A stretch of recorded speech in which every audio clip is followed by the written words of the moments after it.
एक मुलाकात ऐसी शख्सियतों के साथ जिन्होंने दिया है अपने जीवन को एक नया मुकाम। रूबरू कराएंगे ऐसी कुछ हस्तियों के साथ एक खास शख्सियत के साथ मुलाकात जयदेव पटेल के साथ नंबर 1 इंडिया न्यूज पर। नमस्कार व्यूअर्स, मैं जयदेव पटेल और आप देख रहे हैं नंबर 1 इंडिया न्यूज। आपका एक बार फिर स्वागत है एक खास शख्सियत के साथ मुलाकात प्रोग्राम में। आज हम बात करेंगे हरियाणा विधानसभा चुनाव में बीजेपी को जो बम्पर जीत के साथ जो हैट्रिक हुई है, आखिर इसके क्या मायने हैं, और इसी के साथ साथ जो जम्मू कश्मीर में नेशनल कॉन्फ्रेंस और कांग्रेस अलायंस ने जीत दर्ज की, उसके बाद फारूक अब्दुल्ला का बयान सामने आया कि उमर अब्दुल्ला मुख्यमंत्री रहेंगे, और साथ ही हिंदू मुस्लिम के बीच में जो मतभेद वाली बात है उसको शट आउट करते हुए कहीं इनकी सरकार चलाएंगे।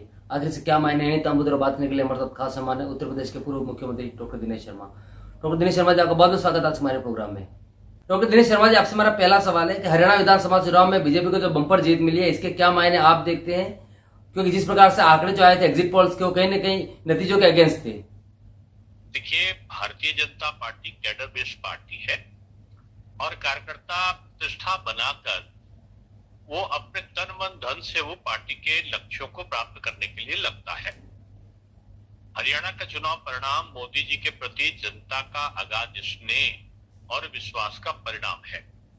और जहां तक आप देखो तो चारों तरफ जो जीत हुई है बीजेपी की, जिसको वो जाट लैंड बोलते हैं, वहां भी बीजेपी को विश्वास मिला है।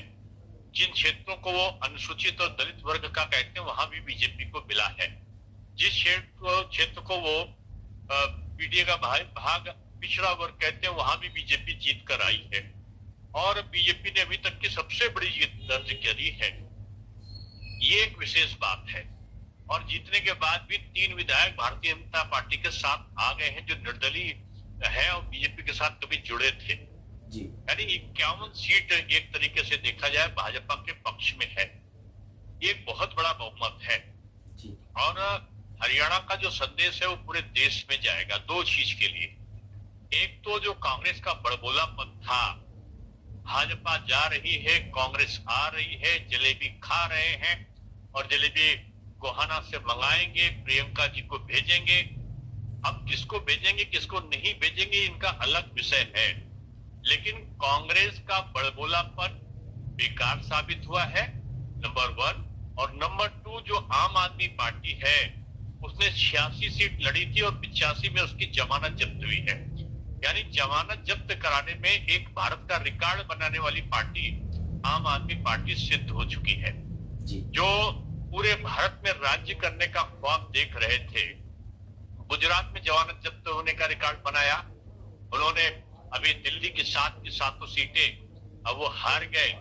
और अब हरियाणा में 85 सीटों की जो जमानत जब्त का रिकॉर्ड है, मैं समझता हूं कि एक सबक है कांग्रेस के लिए भी और विपक्ष के लिए भी, कि भारतीय जनता पार्टी के पक्ष में उन्होंने जो लोकसभा में दुष्प्रचार चलाया था, जनता जागरूक हुई है और जान गई है ये झूठ का पुलिंदा था और ये विपक्ष का षड्यंत्र था, जो विदेशी शक्तियों के द्वारा भी जो चलाया जा रहा था षड्यंत्र, उस षड्यंत्र से मिलता जुलता भारत के विपक्ष के लोगों के आरोप उनमें आ रहे थे। तो मैं समझता हूँ कि ये बहुत बड़ी जीत भी है और एक तरीके की संजीवनी है।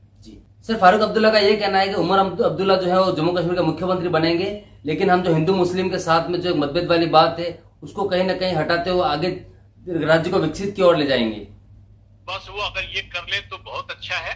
वो पाकिस्तान प्रेम को थोड़ा सा भूल जाएं और पाकिस्तान की सीमाओं को खोलने की बात, धारा 370 को फिर से शुरू करने की बात, पाकिस्तान के आतंकवादियों को विशेष प्रकार का उनके आश्रितों को जॉब देने की बात, ये जो इस प्रकार की अलगाववादी इनके दृष्टिकोण थे, चुनावी वायदे थे, उससे अगर वो दूर रहते हैं तो एक अच्छा कदम होगा।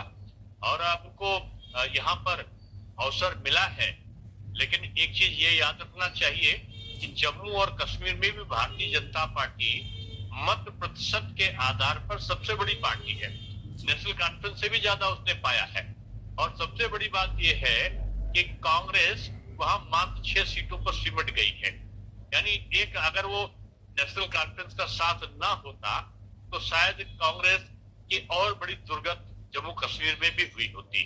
यानी चुनाव का परिणाम एक संकेत है कांग्रेस के लिए कि कांग्रेस अगर उसको किसी सहयोगी के साथ नहीं चलती तो विजय उसके लिए दुर्लभ है। जी तो मैं कहूंगा ये बीजेपी के लिए बहुत बड़े संदेश है, कार्यकर्ताओं के लिए भी, कि आने वाले जो झारखंड और महाराष्ट्र के चुनाव हैं, भाजपा बहुमत से जीते, इसके लिए कार्यकर्ता पूरी तन्मयता के साथ लगेगा। जी डॉक्टर दिनेश शर्मा जी, आपने कहा कांग्रेस अगर 1-to-1 बीजेपी से फाइट में कहीं आती है तो कहीं ना कहीं वो उसके लिए जो परिणाम है निराशाजनक रहेंगे।